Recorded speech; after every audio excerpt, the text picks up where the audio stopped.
কলেজের প্রথম সেমিস্টারে 90% পড়ুয়া অকৃতকার্য হয়। এতে কলেজের অধ্যাপক অধ্যাপিকাদের পড়ানো ওপর আঙ্গুল ওঠে, কিন্তু তা মানতে নারাজ অধ্যাপক অধ্যাপিকারা। এবার শিলিগুড়ি কলেজের পরিচালন সমিতির সভাপতির ওপর একনায়কতন্ত্র চালানোর অভিযোগ তুলে কর্মবিরতি রেখে অবস্থান বিক্ষোভে সামিল হলেন শিলিগুড়ি কলেজের অধ্যাপক অধ্যাপিকারা। এই ঘটনাকে কেন্দ্র করে ব্যাপক চাঞ্চল্য ছড়ায় কলেজ চত্বরে। চলতি বছরের প্রথম সেমিস্টারে প্রায় 90% পরীক্ষার্থী অকৃতকার্য হয়। জানা গিয়েছে, পড়ুয়াদের এরকম ফলাফলের জন্য কলেজের নিয়মিত ক্লাস না হওয়া ও অধ্যাপক অধ্যাপিকাদের অনুপস্থিতিতে দায়ী করেন কলেজের পরিচালন সমিতির সভাপতি জয়ন্ত কর। আর তাতেই ক্ষিপ্ত হয়ে ওঠেন কলেজের অধ্যাপক অধ্যাপিকারা।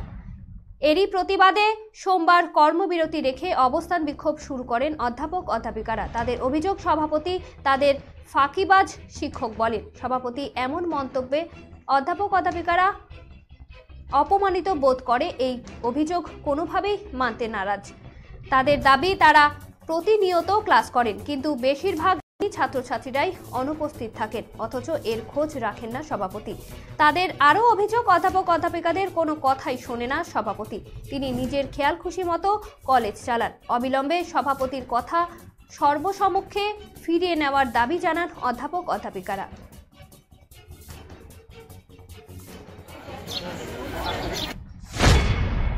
বলেনি প্রেসিডেন্ট কিংবা গভর্নিং বডি যে এরকম পলিটিক্যাল সায়েন্স ডিপার্টমেন্টে 5 এরকম গোল্ড মেডেল বেরিয়েছে, টানা 19, 20, 21 বাই 4 বছর 4টা গোল্ড মেডেল বেরিয়েছে, এবং একবার রেজাল্ট খারাপ হলো, কেন খারাপ হলো সেটা না দেখে বলছে টিচাররা ফাঁকিবাজ, টিচাররা ক্লাস নেয় না। কদিন ছেলেমেয়েরা ক্লাস পেয়েছে?